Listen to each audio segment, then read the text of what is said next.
Mayroon ka ng milyon, tapos hindi naman pwede na yung magulang mo pa yung hihingi ng tawad sa'yo kung mayroon lang. Pero I respect your decision. Pero kung ako lang, magulang is magulang talaga. Ikaw talaga dapat yung magpakumbaba para sa magulang mo. Nahinga ng kanyang opinyon si Diwata sa isang panayam patungkol sa hindi pagkakasunduan ng mag-inang Carlos at Angelica Yulo.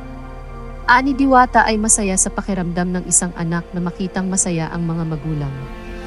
Base raw sa kanyang karanasan, noong hindi pa siya nakakaluwag ay naaawa siya sa kanyang mga magulang, ngunit hanggang doon na lamang iyon sapagkat wala naman siyang maitutulong sa mga ito noong mga panahong iyon.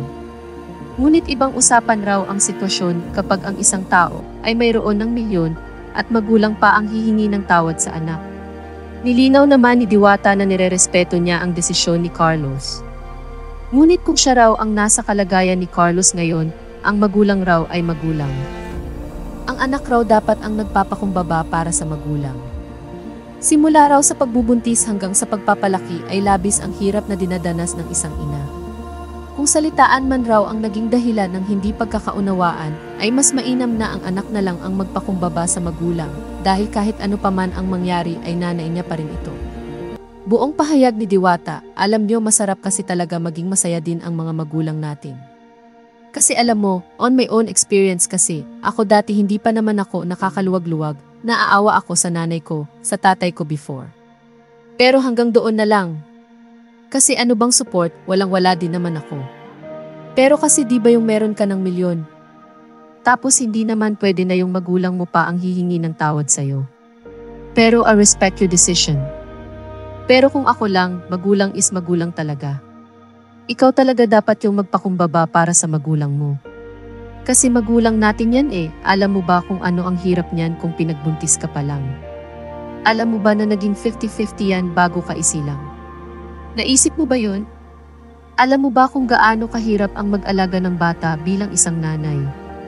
Siguro kung salitaan lang yan, meron kayong alitan, dapat ikaw na mismo na anak ang mag-adjust kasi nanay mo pa rin talaga yan. Ang laki na ng sakripisyo bago ka naging tao.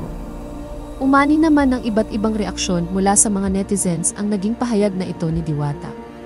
Saad ng ilan sa mga nagkomento, correct, walang perpektong magulang at anak pero tama, magulang is magulang.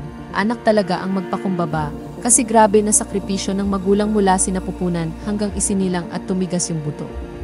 Kaya love our parents. Hindi pwede na hihingi ng tawad ang magulang sa anak.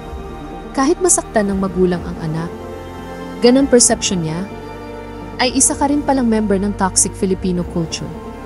Tao rin ang anak mo.